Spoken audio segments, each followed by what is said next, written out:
Hello everyone, I am Janapati Srinu. Who are watching first time my video, subscribe my channel and share to your friends. CPGET 2024 కు సంబంధించిన chemistry preparation strategy అయితే నేను ఈ వీడియోలో మీతో discuss చేయబోతున్నాను. నేను already CPGET 2022 paper and 21 paper అయితే కంప్లీట్గా మీకు ఎక్స్ప్లెయిన్ చేయడం జరిగింది. ఎవరైతే ఇప్పటివరకు చూడని వాళ్ళు ఉన్నారో వెళ్ళి ఒకసారి ఆ వీడియోస్ మొత్తం చూస్తే మీకు CPGET మీద కంప్లీట్ ఐడియా అనేది వస్తుంది. అలానే దీంతో పాటుగా నేను ఏపీ పీజీ సెట్ 2023, 22, 2021 మొత్తం డిఫరెంట్ అన్ని మన కెమిస్ట్రీ క్వశ్చన్స్ అన్నీ మొత్తం అయితే ప్రీవియస్ ఇయర్స్ క్వశ్చన్స్ చేసినాను. మీకైతే అది ఖచ్చితంగా ప్రాక్టీస్ లాగా అయితే యూజ్ అవుతుంది. ఎవరైతే ఇప్పటి వరకు మన ఛానల్ని సబ్స్క్రైబ్ చేయని వాళ్ళు ఉన్నారో ఒకసారి ఛానల్ని అయితే సబ్స్క్రైబ్ చేయండి. అండ్ అలానే మీరు ఎవరైతే ఇప్పటి వరకు వీడియోస్ చూడని వాళ్ళు ఉన్నారో ఒకసారి వీడియోస్ అయితే చూడండి. నేను మెయిన్గా మిమ్మల్ని ఎందుకు చెప్తున్నానంటే ప్రతి ఒక్క క్వశ్చన్ నేనైతే క్లియర్గా ఎక్స్ప్లెయిన్ చేసిన. మీరు మిగతా యూట్యూబ్స్లో చూడండి, మీకు మన complete question to question explain చేసిన వాళ్ళు ఎవరు లేరు. నేను క్వశ్చన్తో పాటుగా అడిషనల్ కంటెంట్ కూడా మీతో అయితే డిస్కస్ చేయడం జరిగింది. ఇప్పుడు ఈ CPGET 2024 కెమిస్ట్రీ ప్రిపరేషన్ స్ట్రాటజీ విషయానికి వస్తే మనకు ఆల్రెడీ అందరికీ తెలిసిందే క్వశ్చన్ పేపర్ అయితే 100 మార్కులకు ఉంటుంది. అందులో మన కెమిస్ట్రీలో పార్ట్ ఏ 40 మార్కులు అండ్ పార్ట్ బి 60 మార్కులు అనేది ఉంటుంది. ఈ ఎగ్జామ్ టైం వచ్చేసి 90 మినిట్స్ అయితే ఇవ్వడం జరిగింది. సో 90 మినిట్స్లో 100 క్వశ్చన్లు చేయాలి. క్వశ్చన్స్ అనేవి పెద్ద టఫ్ ఏమి ఉండవండి, బేసిక్ నుంచి స్టార్ట్ చేస్తారు. సో మీకైతే ఒకసారి అయితే క్వశ్చన్ పేపర్ స్ట్రాటజీని అయితే ఎక్స్ప్లెయిన్ చేస్తాను. సో ఫస్ట్ 40Aలో 40 మార్క్స్ ఉన్నాయి. 40 మార్క్స్ అయితే చాలా వరకు బేసిక్సే ఉంటాయి, ఏముండవు దాంట్లో. కోఆర్డినేషన్ కాంపౌండ్స్ అన్నాడు. కోఆర్డినేషన్ కాంపౌండ్స్ అంటే మీకు ఏమొస్తాయి, సిడ్జివిక్ థియరీ కానీ, నెక్స్ట్ వెర్నర్ థియరీ కానీ, నెక్స్ట్ మన VBT, CFT ఇవన్నీ కూడా కోఆర్డినేషన్ కిందికి వస్తాయి. వాటి యొక్క ఆక్సిడేషన్ స్టేట్స్ ఏంటివి, కాంప్లెక్స్ యొక్క నామిక్లేచర్ ఏంటివి, అవి లైక్ పారామ్యాగ్నెటికా, డయామ్యాగ్నెటికా, వాటి యొక్క స్ట్రక్చర్ ఏంటిది, ఇలా బేసిక్ క్వశ్చన్స్ అయితే ఉంటాయి. ఆల్రెడీ మన CPGETలో పాత ప్రీవియస్ పేపర్స్లో మనమైతే కండక్ట్ చేసిన క్వశ్చన్స్ కానీ అండ్ మనం డిస్కస్ చేసిన ప్రీవియస్ ఇయర్ క్వశ్చన్స్ కానీ and AP PG set questions కానీ డిస్కస్ చేసినవి చూస్తే మాత్రం మీకు కంప్లీట్గా అయితే అవేర్నెస్ అయితే వస్తుంది. ఎందుకంటే మనం ఎక్కడి నుంచి రెండు ఆల్మోస్ట్ ఏపీ అని CPGET ఏపీది నెక్స్ట్ తెలంగాణ దాన్ని పెద్ద డిఫరెన్స్ అయితే ఏం లేదు. ఎందుకంటే సిలబస్ అయితే సేమ్ ఉంది, కాన్సెప్ట్స్ అయితే ఎక్కడైనా సేమే. కాబట్టి ఒక్కసారి అయితే మీరు ఆ వీడియోస్ అయితే చూడండి, మీకైతే అవేర్నెస్ వస్తుంది. అప్లికేషన్ ఆఫ్ కోఆర్డినేషన్ కాంపౌండ్స్ అన్నాడు. మ్యాక్సిమం అయితే అప్లికేషన్ ఆఫ్ కోఆర్డినేషన్ కాంపౌండ్స్ అంటే ఇంకా అవే ఉంటాయండి, VBT, CFT అప్లికేషన్స్ కానీ.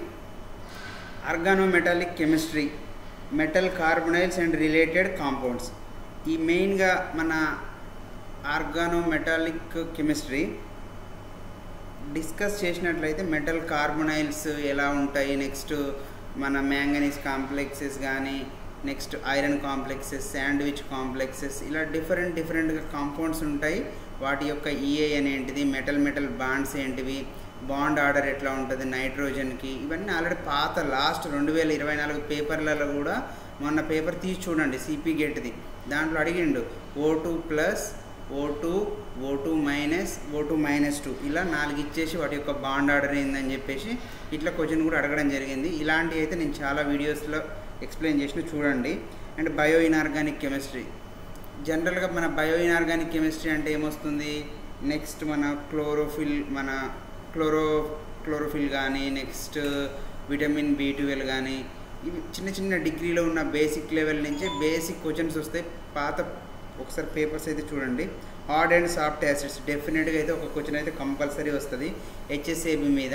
అంటే వాళ్ళే ఏం చేస్తారంటే ఒక హార్డ్ యాసిడ్ కానీ సాఫ్ట్ యాసిడ్, మొన్న పేపర్లో CPGETలో అయితే Scandium+3 అని చెప్పి ఇచ్చేసిండు. Which of the following is a hard acid అని అన్నాడు. ఆప్షన్స్లో Scandium+3 ఉంది.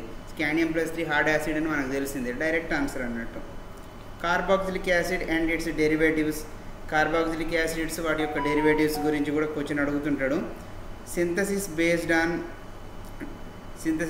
On carbon ions, hydrocarbons, amines, cyanides and isocyanides, heterocyclic compounds నుంచి అయితే డెఫినెట్గా ఒక క్వశ్చన్ పక్కా ఎక్స్పెక్ట్ చేయొచ్చు.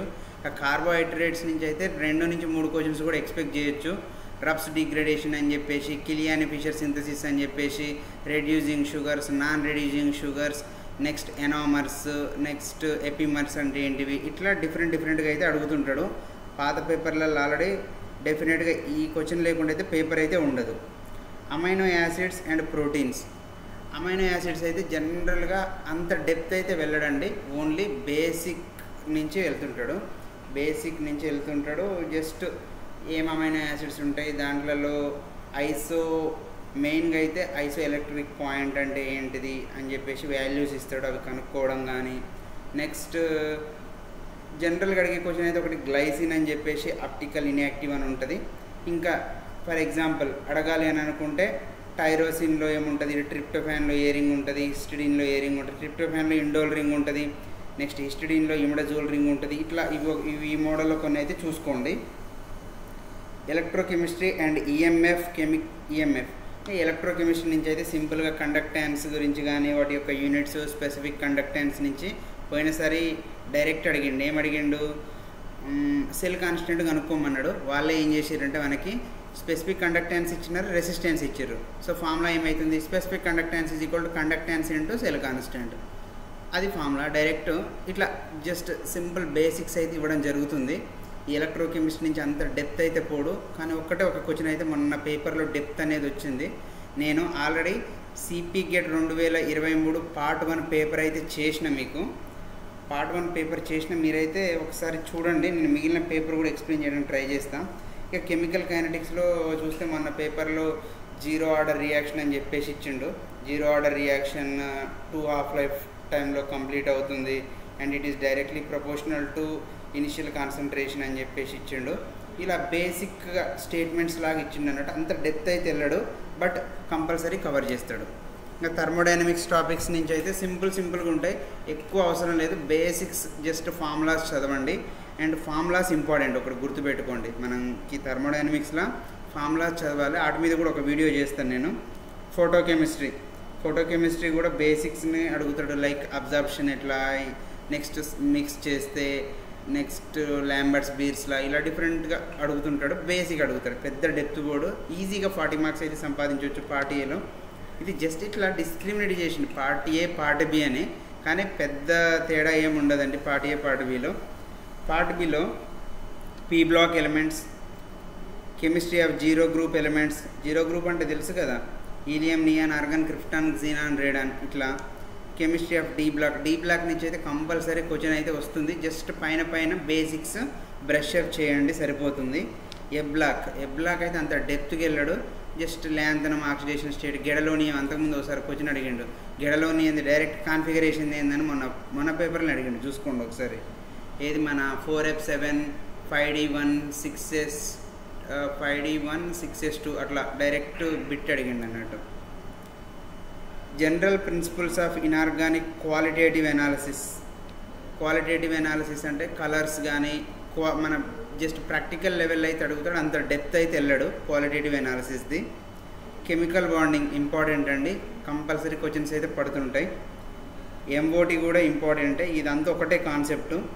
థియరీ ఆఫ్ క్వాంటిటేటివ్ అనాలిసిస్, ఇదంతా పెద్ద ఇంపార్టెంట్ ఏం కాదు. Theories of bonding in metals కూడా ఇంపార్టెంటే.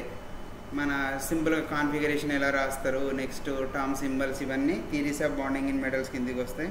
Structural theory in organic chemistry, acyclic hydrocarbons, alicyclic hydrocarbons, aromatic hydrocarbons, halogen compounds, alcohols, phenols, ethers and epoxides, carbonyl compounds.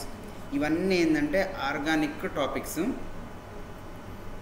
జనరల్గా నేనేమంటా అంటే organic టాపిక్స్ని తీసుకొని organic టాపిక్స్ని basic నుంచి చదవండి సరిపోతుంది. బేసిక్ నుంచి జస్ట్ బ్రష్ అప్ ఇచ్చుకుంటే, ఇప్పుడు ఫర్ ఎగ్జాంపుల్ మీరు ఒక ఆల్కహాల్స్ టాపిక్ తీసుకున్నారు. ఆల్కహాల్స్లో బేసిక్ నుంచి నేముడ్ రియాక్షన్స్ ఏమొస్తున్నాయి, దాంట్లో రియాక్షన్స్ ఏం జరుగుతున్నాయి అనేది ఇంపార్టెంట్. నెక్స్ట్ ఒకటే ఫర్ ఎగ్జాంపుల్ మీరు ఇప్పుడు ఆల్కీన్స్ అనే ఒక కాన్సెప్ట్ తీసుకుర్రు. ఆల్కీన్స్లో ఏముంటాయి ఆల్రెడీ మనకు తెలిసిందే, Markovnikov of rule, anti Markovnikov of rule, next eliminations ఎలా జరుగుతాయి ఏంటి అనేది ఇవి ఇంపార్టెంట్ అన్నట్టు. అట్లా బేసిక్స్ నుంచే పోతాడు. పెద్ద డెప్త్గా అయితే ఇక్కడ టైం అయితే స్పెండ్ చేయకండి, ఎందుకంటే క్వశ్చన్ ఎట్లా వస్తుందో కూడా వచ్చే వరకు కూడా తెలియదు. Next confirmation analysis. కన్ఫర్మేషన్ అనాలిసిస్లో అయితే మామూలుగా స్టీరియోకెమిస్ట్రీలో కన్ఫర్మేషనల్, కాన్ఫిగరేషనల్ అని చెప్పేసి బేసిక్స్ కాన్సెప్ట్ అయితే అడుగుతుంటాడు. అంత డెప్త్గా అయితే పోడండి, ఎందుకంటే చిన్న చిన్న బేసిక్స్ నుంచి స్టార్ట్ చేసి అడుగుతుంటాడు అంతే. స్టీరియోకెమిస్ట్రీ ఆఫ్ కార్బన్ కాంపౌండ్స్ తెలిసిందే మనకి. Atomic structure of elementary quantum mechanics, ఇంకా అటామిక్ స్ట్రక్చర్లో సింపుల్గా ప్రిన్సిపల్ క్వాంటమ్ నెంబర్, నెక్స్ట్ మన magnetic quantum number, azimuthal quantum number, spin quantum number అని చెప్పేసి బేసిక్స్గా ఒక క్వశ్చన్ పోయినసారి మన పేపర్లో కూడా ఇచ్చిండు, కావాలంటే చూడండి. CPGET 2024లో సంబంధించిన తర్వాత అజిముతల్ క్వాంటమ్ డీజనరస్కి సంబంధించిందని అడిగిండు. అదే క్వశ్చన్ని డిఫరెంట్ అంతకుముందు ఎగ్జామ్స్లో అడిగిండు, APPGCET ఎగ్జామ్స్లో కూడా అడగడం జరిగింది. అది ఇంపార్టెంట్. ఇక గ్యాసెస్ స్టేట్ అంటారా, కంపల్సరీ క్వశ్చన్స్ ఉంటాయి. లిక్విడ్ స్టేట్, గ్యాసెస్ స్టేట్లో ఆల్రెడీ పాత మీకు ప్రీవియస్ క్వశ్చన్స్లో ఎక్స్ప్లెయిన్ చేసిన, చూడండి ఒకసారి. లిక్విడ్ స్టేట్ సొల్యూషన్స్లో రౌల్స్లో అంటే ఏంటివి ఇలా ఉంటాయి. Dilute solutions and colligative properties. Solid state కెమిస్ట్రీలో అయితే ఇంకా సింపుల్గా ఉంటాయి బేసిక్స్. ఆల్రెడీ నేను ఒకటి వీడియో కూడా చేసిన సాలిడ్ స్టేట్ కెమిస్ట్రీలో ఎలా గుర్తుపెట్టుకోవాలని చెప్పేసి పార్ట్ 1 లాగా పార్ట్ 2 లాగా మన ఛానల్లో ఉంటాయి, ఒకసారి వెతకండి. సాలిడ్ స్టేట్ది సింపుల్ కాన్సెప్ట్స్ ఉంటాయి, ఈజీ ఉంటాయి. ఫేజ్ రూల్ బేసిక్స్ చదవండి. గిబ్స్ ఫేజ్ రూల్ మొన్న కూడా ఏపీలో అడిగిండు, P+F = C+2 Gibbs phase rule. మన కెమిస్ట్రీ దాంట్లో మన తెలంగాణ దాంట్లో కూడా చాలాసార్లు అడిగిండు. రెడ్యూస్డ్ ఫేజ్ రూల్ అయితేనే P+F = C+1 అంటాం. అలానే లెడ్కి సిల్వర్కి మన యొక్క వాళ్ళు అడిగింది ఏంటంటే మన బాయిలింగ్ పాయింట్, అది పాయింట్స్ ఉంటాయి కదా, ఎంత డిగ్రీస్ టెంపరేచర్ దగ్గర అది అవుతుందని చెప్పేసి సిల్వర్ లెడ్ సిస్టమ్ అడిగిండు ఒకసారి. Triple point important. Degrees of freedom, number of degrees of freedom కూడా ఒక లాస్ట్ మన APPGCETలో అడిగిండు. Mixture of N2 and O2 having the same, N2 and O2 having the N2 and O2 directly degrees of freedom ఎంత అని చెప్పేసి అడిగిండు. Direct question, answer వచ్చేసి 3 అని ఉంటుంది. అట్లా సింపుల్గానే అడుగుతాడు. కొల్లాయిడ్స్, సర్ఫేస్ కెమిస్ట్రీలో బేసిక్స్ అడుగుతాడు. మొన్న కూడా ఏపీలో మన లాన్ టీటా వర్సెస్ లాన్ KP అని చెప్పేసి గ్రాఫ్ అడిగిండు. మన దగ్గర కూడా ఇలాంటి క్వశ్చన్స్ అడగడానికి ఉంటుంది. చాలా వరకు అయితే ప్రీవియస్ క్వశ్చన్సే రిపీట్ అయితే, కొత్తగా పేపర్ని ఎక్కడి నుంచో తయారు చేసి ఇవ్వడు, ఎందుకంటే కొత్తగా తయారు చేస్తే ఎవరు చేయలేరు, అదైతే వాస్తవం. ఇప్పుడు డిగ్రీ లెవెల్ అంటే ఏంది, ఏదో CSIR లెవెల్ హై లెవెల్కి పోడు అన్నట్టు, PG లెవెల్ దాటి అట్లా లెవెల్ పోడు. డిగ్రీ అంటే బేసిక్స్ లెవెలే పోతాడు. ఇప్పుడు బేసిక్ లెవెల్లో క్వశ్చన్లు ఇవ్వకపోతే ఏమవుతుంది, ఎవరు చేయలేరు. ఎవరు చేయకపోతే ఆటోమేటిక్గా మినిమం క్యాండిడేట్స్ కూడా క్వాలిఫై కారు, ఎందుకంటే మినిమం కట్ ఆఫ్ వచ్చేసి 25 అని చెప్పేసి ఇచ్చిండు. జనరల్ కానీ మన జనరల్ అన్రిజర్వ్డ్, BC, EWS వీళ్ళందరికీ కూడా మినిమం కట్ ఆఫ్ వచ్చేసి 100కి 25 అయితే రావాలి, లేదంటే క్వాలిఫై కాదు. అలానే SC ST వాళ్ళకైతే కట్ ఆఫ్ లేదు, అంటే 25 కూడా రావు ఒక్కోసారి పేపర్ టఫ్ ఇస్తే, అంత ఘోరంగా ఉంటుంది. నేను ఆల్రెడీ CPGET 3rd ర్యాంక్ కూడా వచ్చింది మనకి, ఆల్రెడీ ఒకసారి ఉత్తగా అటెంప్ట్ చేసినందుకే. సింపుల్గా చెప్తున్నా, నా ఎక్స్పీరియన్స్ తోటి మీరైతే జస్ట్ బేసిక్ లైట్గా టచ్ చేస్తూ కొంచెం మీ మోడరేట్ లెవెల్ చదవండి సరిపోతుంది. And absorption, evolution of analytical data, ఇదండి మన యొక్క కంప్లీట్ సిలబస్ గురించి అయితే నేను మీకు ఎక్స్ప్లెయిన్ చేసినాను. మెయిన్గా మీరు ఇంకా చేయాల్సింది ఏంటంటే, ఈరోజు ఇప్పటికి ఇంకా ఆల్మోస్ట్ ఎగ్జామ్ 5వ తారీఖు నుంచి షెడ్యూల్ ఇస్తామని చెప్తున్నారు కదా, ఇంకా మీకు మంచిగా 15 days టైం ఉంది. 15 daysలో మన ఛానల్లో ఉన్న అన్ని వీడియోస్ మాత్రం కవర్ చేయగలిగితే మాత్రం డెఫినెట్గా మీరు క్వాలిఫై అవుతారు. ఇది నేనైతే 100% చెప్పగలుగుతాను. మన ఛానల్లో ఉన్న APPGCETవి సంబంధించిన PG ఎంట్రన్స్ ఎగ్జామ్ కానీ, CPGETకి సంబంధించిన PG ఎంట్రన్స్ ఎగ్జామ్ కానీ నేను ఎలా ఎక్స్ప్లెయిన్ చేశానో ఆ విధంగా మీరైతే కాన్సెప్ట్స్ని మాత్రం నేర్చుకుంటే గాక ఖచ్చితంగా క్వాలిఫై అవుతారు. 100% అల్ల నుంచి అయితే క్వశ్చన్స్ ఖచ్చితంగా మినిమం ఒక 35 నుంచి 40 క్వశ్చన్ల వరకు అయితే డెఫినెట్గా వస్తాయి. మీరైతే ఈ యొక్క వీడియో చూసి మీ ఫ్రెండ్స్కి అయితే షేర్ చేయండి, అలానే సబ్స్క్రైబ్ అయితే చేయండి. Thank you so much.